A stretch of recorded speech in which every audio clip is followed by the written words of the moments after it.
Hello, everybody. This is Final Draft, and welcome to EFR Presents The Interview with Josh Haber. Welcome, Josh. Hi, thanks for having me. Thanks for joining us today. No problem.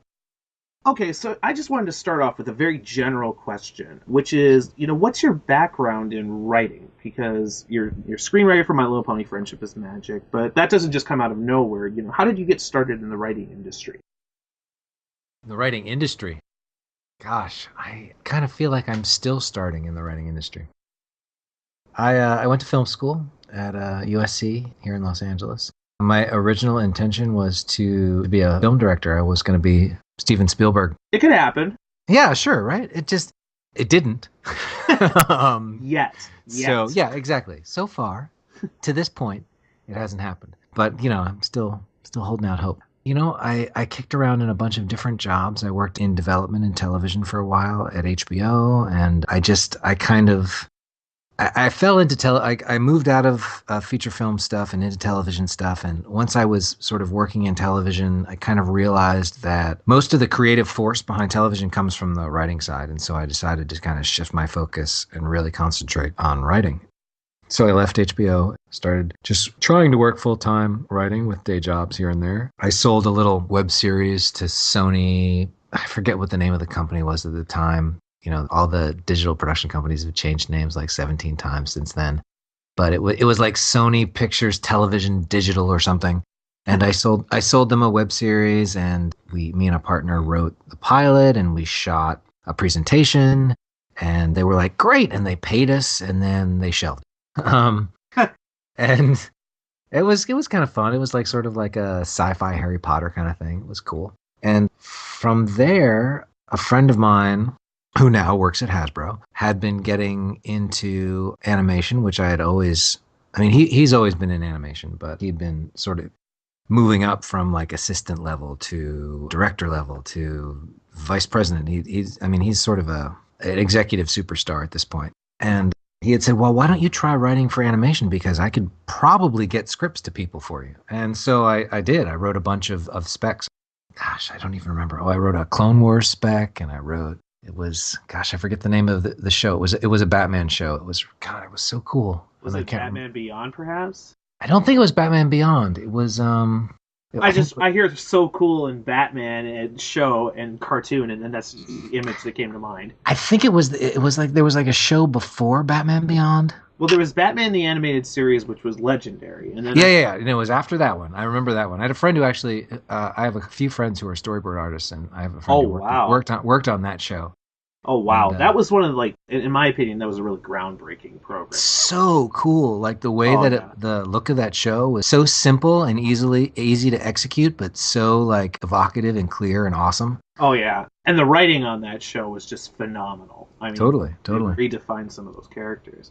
But you mentioned a few minutes ago that you had worked on HBO. Was it on a similar kind of sci-fi type project, or was it just? No. I worked for an executive.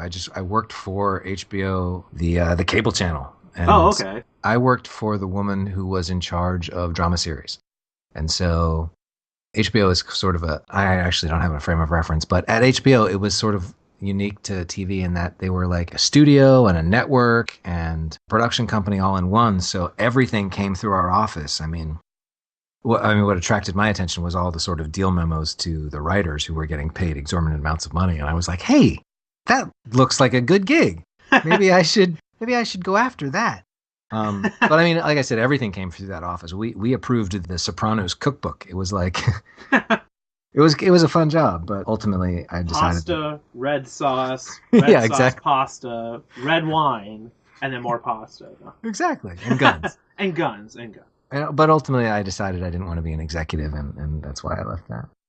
So that's how I got into animation. I wrote some specs, and this friend of mine passed them along, and I ended up getting a few interested parties, and I ended up on Kaijudo, and I worked on there for 2 seasons. And from there, I was already at Hasbro, and I met Megan, and we hit it off, and then I started writing on Pony. So you wrote several episodes for Kaijudo, and you've written a few episodes for My Little Pony. Did you find there are any similarities between writing for both of those programs, since both are Hasbro Hub productions? No. Not because they're Hasbro or Hub productions. I mean, obviously there are similarities because they're both animated. So there's a sensibility that they share in the way that you write, sort of from a visual standpoint. But strictly speaking, Kaijudo is what they call boys action, which means it's written for a demographic of, I don't even know, 5 to 9 year old boys who go to play Magic the Gathering or something. Actually, I think Kaijudo is a primer for Magic the Gathering. Because obviously Hasbro's a toy company, and so they sell a card game that's that Kaijudo the series is sort of the backstory for. I think it might be tied in with Duel Masters. That's what it is. Exactly. Oh, okay. Exactly. Duel Masters, and yeah, that's what it is. Kaijudo Rise of the Duel Masters. That's the name of the show. So that's a very different arena than Pony, even though they both ostensibly are to sell toys. Kaijudo is a boys action show, and My Little Pony, even though it's for girls, supposedly, is a comedy.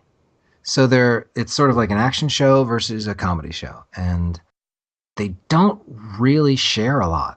Kaijudo is more about the action. You spend a lot of time choreographing the fight scenes. You spend a lot of time figuring out where characters are in relation to other characters so that they can display their awesome powers, in the best possible light. And My Little Pony is really about characters talking to each other. It's just about well-developed characters interacting.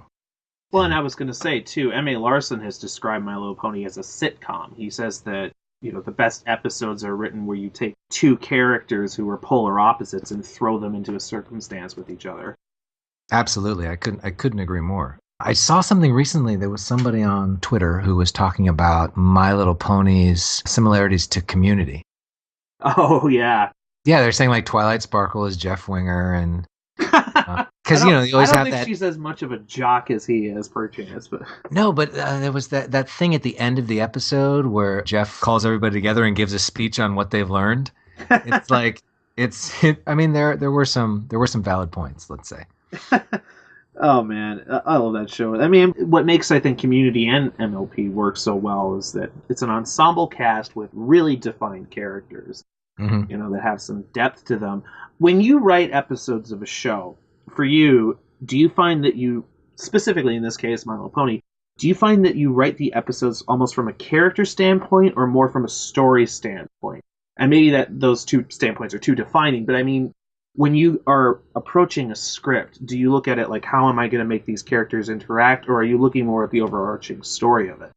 It's weird because I'm really of two minds. When I'm conceptualizing a story or when I have an idea and I'm pitching it to Megan, it's always from a story standpoint. That's just how my brain works at the inception of a story. I think very plotty, and I'm a terrible pitcher. And when I try to convey what the story is, it always sort of falls flat because it ends up being this exercise in plot, which for whatever reason are the ideas that first occur to me. But during the actual process of writing, when I'm in the script, it's always character. I'm rarely paying attention to what the story is supposed to be, and I just sort of put the two characters in a situation and have them talk to each other, and it just sort of plays out. Would you say then that the process for you of writing a script is to create a framework with the overarching story and then to fill in the details with the characterization? Yeah, I suppose that's what it is. Although usually when I start off with my sort of very plot-heavy idea that I pitch to someone else says, okay, that's good, but what are the characters doing and how are they feeling about this situation? And I don't really have an answer until I start writing the story, because for whatever reason, I have a very difficult time verbalizing character needs in a story format. It's such an organic process to me that I'm not really aware of it. So it's very difficult for me to pitch it as a story. I don't pitch a story that says Rarity finds herself in a situation that challenges who she is on this level because of such and such. I think of a giant rock falls down a hill and someone has to get out of the way because the rock is actually a person. I get into these weird plot things. But then once I actually start writing the story, the only thing I'm paying attention to is who the characters are and how they're reacting to a situation, which I think the fact that I've been successful in any way is a testament to how well-defined and specific the characters in My Little Pony are. Because in any good show, like Mitch says, in a sitcom, if you have these really clear characters You just throw them into an awkward situation and just watch the sparks fly, and that's just ends up being how I write. And it's a really organic process that I have trouble describing even to my boss. Well, in our episode review of Castlemania, you had said that you were handed the script, that basically, well, not the script itself, but the story to write it. What is that interaction like between you and Megan and the writing team? How much would you say is stuff that you're bringing to the table? How much of it is we need this to occur in an episode? Well, in every season there are, and on every show, not just in My Little Pony, but there's always network or studio or production company asks, I guess, or mandates, things that have to be done for whatever reason it is. I'm sure on a feature level, people deal with this all the time when they say, well, Doritos paid for 30% of the budget, so you have to write a scene where the characters really like Doritos. So there's always that's an extreme circumstance, but there's always going to be some sort of thing that you have to do if someone is paying you money to do it.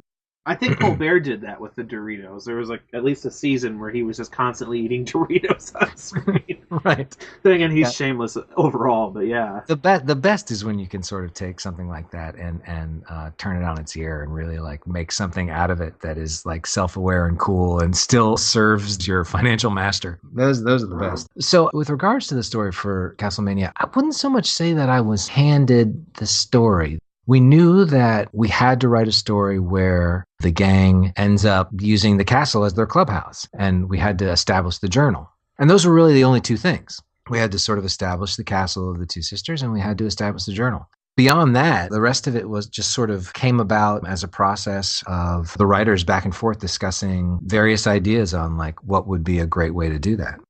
Yeah, I wouldn't say I was handed the story so much as there's always specific items within the season that you have to handle. Well, going back to the characterization of the show, do you have a character on My Little Pony that you enjoy writing for more than the others?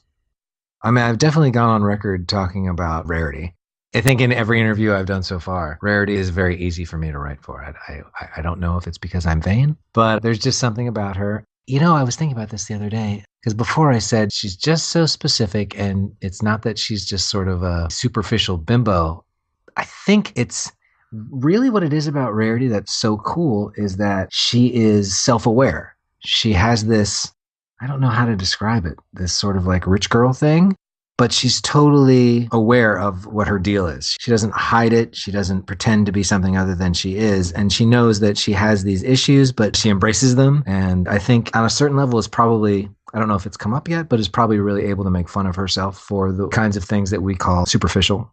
I would say in your episode that's aired so far, the Castlemania episode, that where she's yelling at the castle the whole time. I mean, that was one of my favorite elements of the episode. That was such a Rarity thing to do, to chide the castle for being so disagreeable. Yeah, she's just trying to help, too. Mm-hmm. She's just trying to help. She's just trying to refurbish this castle and, the indignancy or whatever. But, okay, well, then I'm going to ask the flip of that question, though. Do you have a character that's really difficult to write for? And I've heard a few writers say it's Fluttershy for them. Oh, gosh, I don't know. I really enjoy writing for Fluttershy. I think she's a blast to write, because Fluttershy is that perfect thing where... And it's come out in several of the Fluttershy-focused episodes, oh, God, what's the one where there's that giant bull that's trying to... The Minotaur, who's the personal trainer kind of. Yeah, that's putting your hoof down. That's can't remember the character's name. Iron Will. Iron Will, yes. Yep. That episode is the perfect example of why Fluttershy for me is easy to write for, because yes, she's shy and meek and she's always apologizing for everything that she does, but it's sort of like still waters. Underneath, there's a lot of stuff going on. A lot of that's kind of implied. Yeah. So if you enjoy passive-aggressive people, writing for Fluttershy is perfect. Well, so is there a character then for you in this show or in Kaijudo or any other thing that you've written that was particularly difficult for you to write, or challenging, I should say? On MLP, I think it's kind of difficult to write for, say, the CMCs, because it's not that they aren't well established. I don't have as great a handle on the specificity of Apple Bloom versus Applejack or Scootaloo versus Rainbow Dash. Sweetie Belle seems to have her own thing going on, but I don't know. I feel like those guys would be hard to write for. Maybe I just haven't seen enough of them yet. And I also feel like maybe Spike is a little hard to write for. Although there are some things that it's easy to sort of key in on him. His crush on Rarity, his sort of admiration of Twilight Sparkle. There are some things to write. There's some things to key in on him with. Celestia, let's just say that's impossible. Really hard to write for because she's not really a character. She's a deity. I've heard someone refer to her more as that she's more of like an ethereal mentor type character. And Lauren Faust has said in interviews that she does not look at Celestia as a god in the world. But at the same rate, I imagine she's hard to write for because she is so powerful. And she has everything figured out. That's sort of it's hard to write for a fully self-actualized character. It's hard to write for a character who doesn't have any flaws. So the stuff that's interesting is that sort of flashback stuff from the first couple of episodes of this season, where you're sort of seeing her as a younger pony and dealing with her sister's stuff. I mean, that's sort of where her character sort of shines, where she has to sort of make these tough calls about what to do with Nightmare Moon. But yeah, on a week-to-week basis, both Celestia and Luna are difficult to write for because they just sort of come off as being, and now they come in and say the moral. So it's sort of, it's hard to write for them as characters instead of just sort of props. Well, in the episode review, you also mentioned that for character references, etc., you've poked around on YouTube and you've looked around on the internet for... Constantly. So I imagine in that process, you've stumbled across your fair share of fan creations. And I was wondering if that's the case, if there's anything that particularly stood out to you. Well, yes, there is one thing in particular, but I want to address something before I talk about that, which is I'm constantly combing the internet for stuff. But most of the time, what I'm looking for specifically is I have a situation in mind that I'm writing, and I need to see or hear the characters talking about something similar so I can hear their voice in my head and continue with the scene. Mm-hmm. So it's usually not the case that fan-generated stuff will help me with that. Because it's usually kind of goofy. Yeah, it's goofy, or it's just not quite, the tone isn't quite right. It's not the show, The fan stuff is its own thing and takes on a life of its own. But the show is just a very sort of small part of the world. And when I'm writing, I can only sort of pay attention to that small part. Absolutely. So, now, in terms of probably my favorite fan thing in existence is that series of shorts. They're crazy, off the wall. God, it's sort of this Ren and Stimpy kind of vibe. It's the Dot Move series. Yeah.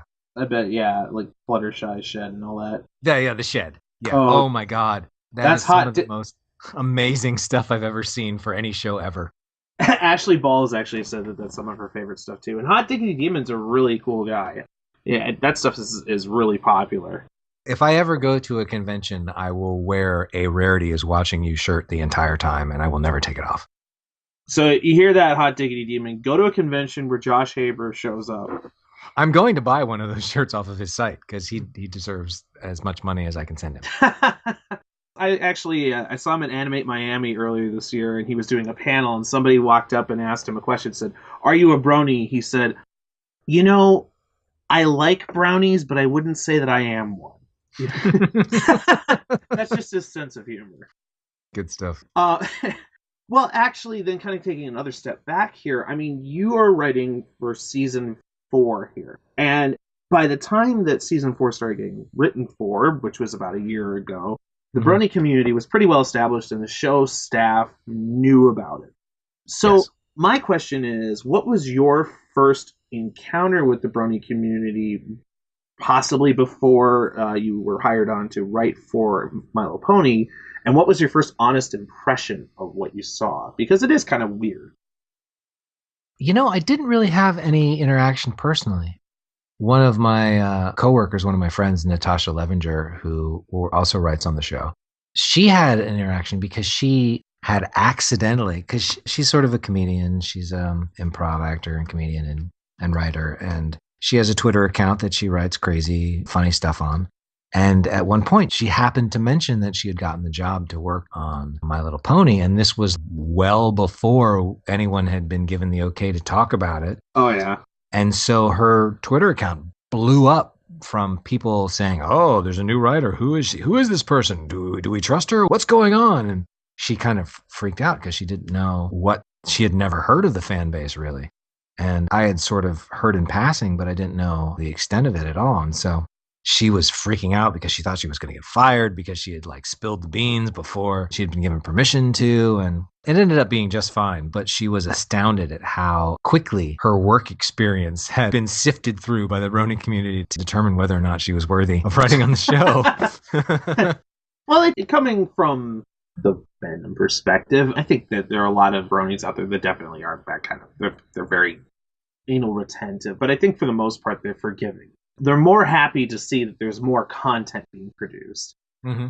So far, it seems like, and I know this from the show staff I've interviewed before too, that the people working on the show really care about it. The people writing for it, the people composing for it, storyboarding, all of that they care about it. So when new people are brought on, I think they're trying to maybe affirm that, oh, this person here is now writing for our beloved show, that hopefully they're carrying that tradition of attention to detail, what have you. I think that's where they're coming from. And I understand the process. I mean, I am a fan of things.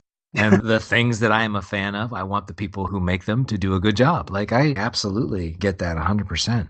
But, you know, like, yeah, I don't think we really knew the full extent of it until we were knee deep in it. And once I actually got the job on My Little Pony, obviously I'm a writer. I try to write on as many things as possible. And My Little Pony is one of the shows that I work on, and I'm constantly interviewing to work on other shows. But when I got the job on My Little Pony, basically the subject of every interview from that point on was always, so tell me about these Bronies. What's up with them? I really didn't have an answer. I mean, other than, look, it's a serious, devoted fan base. Beyond that, I don't know. It's sort of like a cocktail conversation piece, you know? It's definitely a novelty. Yeah, but like I said, I'm a fan of things. I understand what it's like to be a fan of things. Well, so now there was a year between when you wrote this episode, Castlemania, and the other episodes that they'll be coming out for season 4, and when you became more publicly recognized for working on the show. Did you have this year then where you were maybe prepping for your inevitable encounter with the Bronies? Or Actually, you know what? I was actually kind of impatient. I was like, when can I out myself to the Bronies? Because this is like, it's killing me. I've written this thing a year ago and nobody knows about it. So then the show airs and your Twitter blows up. It did, mostly to the positive, which is great. Do you find that you now have a new second job of maintaining that? Because I know in my case, Twitter is kind of like a second job almost. Absolutely. I was a very early adopter of Twitter. I was one of the first people on it, and it always kind of upset me that some people became immensely popular on it and some people didn't. And so, you know, I always longed for Twitter celebrity. But I kind of have to be in the right mood to tweet in an entertaining way. It used to be I tweeted basically everything that I thought, and I quickly found out that I had to stop that. I'm still pretty free and loose with it. And I definitely consider my audience now more than I did before. I mean, I imagine that if you, as a writer for the show, that you have almost a potential where if anything you tweet could be misconstrued as canon for the show. I mean, especially with a rabid fan base like that. Absolutely. I mean, I don't concern myself so much with that because I don't feel like my job would be in jeopardy if that were to happen. If I were to tweet some spoiler or something, that would be a different story. But I'm more concerned myself with my sort of general tone on Twitter. And I've definitely I tend to kind of push the envelope comedy-wise and tonally. And I think that can be off-putting to some of the fan base of My Little Pony. And I hope that people don't discount me because I come off a little adult in my Twitter, my Twitter feed. I think that this fandom, if anything, is more than accustomed to off-putting humor. I think they know quite a bit about it, actually. Well, before I wrap this up, I do want to ask what I've called the evil question in the past. It's been a while since I've asked this, so listeners will know what I'm about to ask you. But my evil question for you is, if you could have the fandom produce something, art or some sort of fan fiction, I don't even know, piece of music, if you could have the fandom produce something, what would it be? Because some listeners might actually do that. And that's why it's called the evil question. Yeah, gosh, I don't know. I've already had someone do a pony version of myself. Oh, yeah. That's part of the process. Your OC is a big part of it. And I don't know where they got their reference material. I guess probably pictures of me are available somewhere. But they probably had to mine my Facebook page somehow. Gosh, was it a pretty accurate pony version? Well, I mean, it was still a pony. So... But they got the hooves right then. Yeah, exactly. Exactly. They got the mane perfectly. It didn't not look like me. Gosh, I don't know. You know what? Honestly, like if there were, because this was just a sketch, but if there were a really well rendered version of the Me Pony, like the vinyl doll of that would be awesome. But that's just my ego going. Well, I'll say this just for your own fandom reference in the future. That pony version of yourself is what the fans call an OC, an original creation, or original character. So that's your OC, not Orange County, but that's your OC, that pony there. So there you go. You now have very cool internet speak that you can use, and I bet if you put out there that you're looking for a figurine custom OC, it would appear. Oh, yeah. Man. Well, I mean, do you have any plans to maybe attend some of the conventions coming up next year? Yeah, I mean, I'm totally open to it if the opportunities present themselves. I'm up for it entirely. But at the same time, I kind of I'm a little nervous because I totally want to go to all this stuff, but I kind of don't want to. I was a little hesitant because as soon as my episode aired, it was sort of like, this is the third interview that I've done, and I kind of am worried about inundating the fan community with me, and I don't want people to grow tired of me, and like, oh, there's that guy again. Well, I mean, there's quite a clear track record of fascination with the show staff. I mean, there have been writing panels at most of the major conventions, and you look at Amy King Rogers, for example. She's been writing since the first season, and she's still a celebrated guest at a lot of these events. I wouldn't be too worried about that. Okay, yeah. I mean, I am open to it. I just don't want to wear out my welcome, I guess. Oh, it's going to be hard to do that. Very welcoming. We're odd that way. That's good. Oh, side note. I went to high school with Amy Keating Rogers. Oh, you did? I did. Did you go to school with Jason Bateman, too? Did she say he was at our high school? She said that he was at, I know at least her middle school, and I thought that she said it went through high school. Yeah, I don't know. I thought that she said that he went to high school, too, but I might be wrong. It's possible. Our school, which is called Chaminade, which is obviously in Southern California, there's a high school and then there's a middle school. So maybe he went to the middle school and didn't actually join us at the high school. I don't know.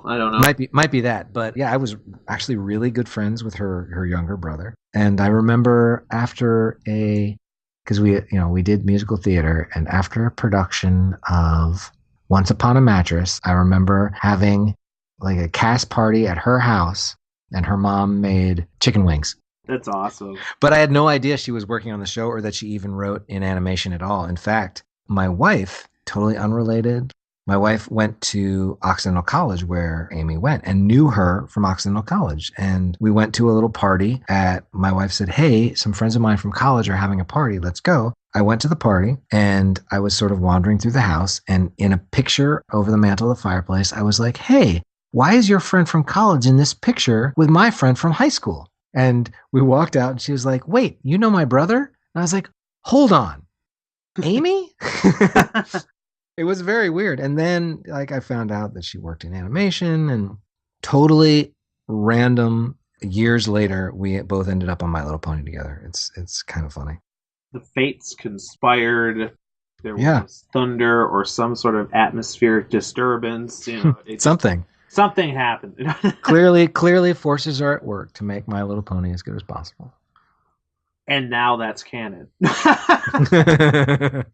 Well, anyway, thanks so much for joining me today. It's been a real pleasure. And this is definitely not going to be your last interview, I'm sure. And, best of luck to the upcoming con season, because it's going to be crazy.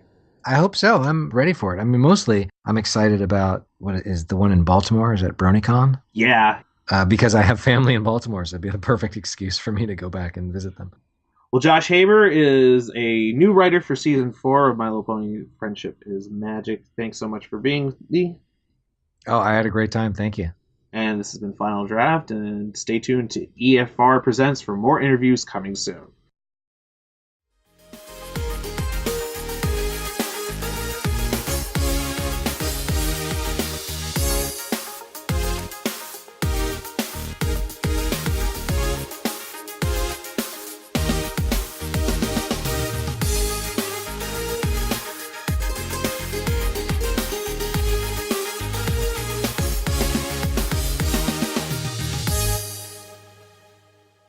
Into animation, which I had always, I mean, he's always been in animation, but he'd been sort of moving up from like assistant level to director level to vice president. He's sort of an executive superstar at this point. And he had said, well, why don't you try writing for animation? Because I could probably get scripts to people for you. And so I did. I wrote a bunch of specs.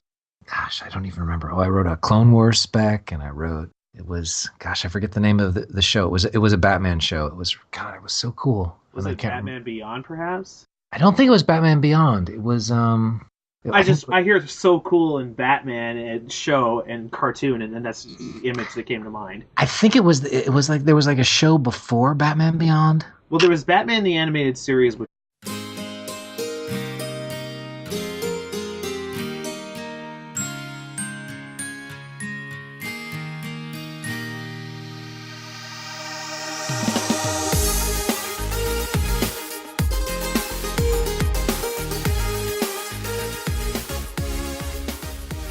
Hello, everybody. This is Final Draft, and welcome to EFR Presents The Interview with Josh Haber. Welcome, Josh. Hi, thanks for having me. Thanks for joining us today. No problem. Okay, so I just wanted to start off with a very general question, which is, what's your background in writing? Because you're screenwriter for My Little Pony Friendship is Magic, but that doesn't just come out of nowhere. How did you get started in the writing industry? The writing industry? Gosh, I kind of feel like I'm still starting in the writing industry. I went to film school at USC here in Los Angeles. My original intention was to be a film director. I was going to be Steven Spielberg. It could happen. Yeah, sure, right? It didn't. Yet.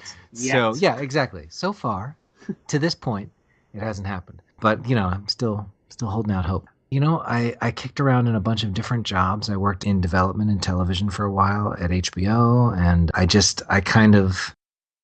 fell into I moved out of feature film stuff and into television stuff. And once I was sort of working in television, I kind of realized that most of the creative force behind television comes from the writing side. And so I decided to kind of shift my focus and really concentrate on writing. So I left HBO, started just trying to work full-time writing with day jobs here and there. I sold a little web series to Sony. I forget what the name of the company was at the time. All the digital production companies have changed names like 17 times since then. But it was like Sony Pictures Television Digital or something. And I sold them a web series, and me and a partner wrote the pilot, and we shot a presentation, and they were like, great, and they paid us, and then they shelved.